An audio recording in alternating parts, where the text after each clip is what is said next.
think the bag's been a little at the bottom.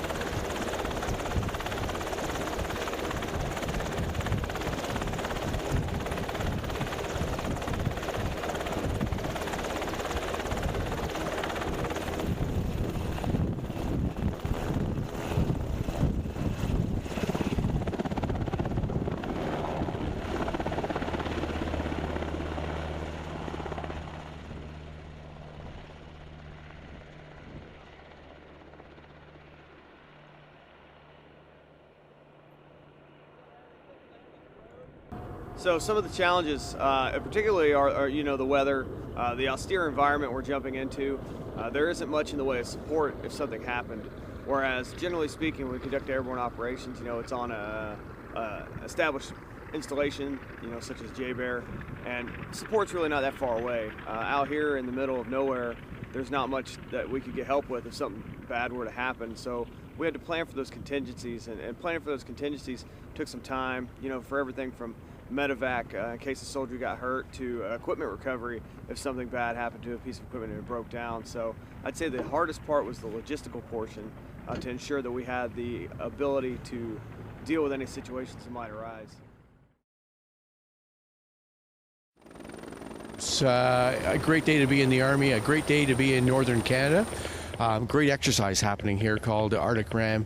1,500 soldiers, sailors, airmen and women doing some outstanding training here in the north. We're honing our winter warfare skills, our capability to operate in Canada's north. We're doing it in a team setting that is bigger than just the Army, and it's really rewarding to feel the enthusiasm from our soldiers as they develop and hone their winter skills. There's a generation of soldiers that have a wealth of experience operating in desert environments. We've been in combat for the last decade, and so they are gifted soldiers at working and soldiering in Afghanistan. They have a lot of experience there, and now we are shifting that level of experience, that enthusiasm, and bringing it to winter warfare training and our ability to operate in Canada's north to demonstrate sovereignty and presence.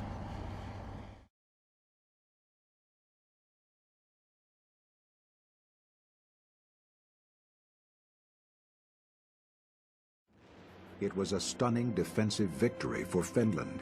Mid-December, winter deepened. Temperatures descended.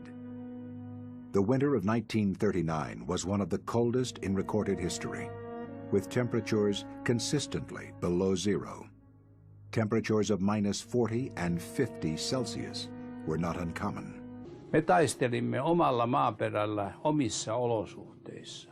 Jokainen suomalainen osasi hiihtää, osasi toimia metsässä vaikeissa olosuhteissa, myöskin kovassa pakkasessa ja niin edelleen. The Finns had snow camouflage. The Russians didn't. The Red Army troops stood out like proverbial sore thumbs. You couldn't miss them. As often as possible, the Finns tried to rotate their men so that the frontline troops at least got a few hours of warmth, a chance to have a hot meal. If you're going to fight in that kind of an environment, you have to provide a diet that's extremely rich in protein and fats. The Finns were able to do that. The Russians were, black bread and tea.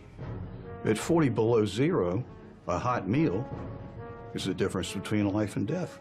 In mid-December, cold and hunger were the decisive factors in a battle Finns called the Sausage War. Marching through snow and ice, a Russian battalion slipped deep behind Finnish lines. All of a sudden, this Russian raiding force erupts in the rear area. This was the Russians' big chance. They had broken through, they were behind Finnish lines. If they had just kept going, they would have cracked the whole Finnish defense line. But what stopped them was the field kitchens. The Finnish cooks had just put on enough sausage soup to feed the entire 2,000 men in that sector. When they got a whiff of the sausage soup, It completely took the wind out of the raid. Ignoring their officers, the Russians immediately went for the field kitchens. Me jouduttiin siihen meidänkin komppani joudut keskelle sitä makkarakapinaa. Ja pimeä yö oli ja aina ammuttiin sinne, missä vaan leimatti. Niin sinne päin ammuttiin, ei nähnyt pimeässä mitään tähdetä. And that's what gave the Finns time to regroup, counterattack, and virtually wipe them out.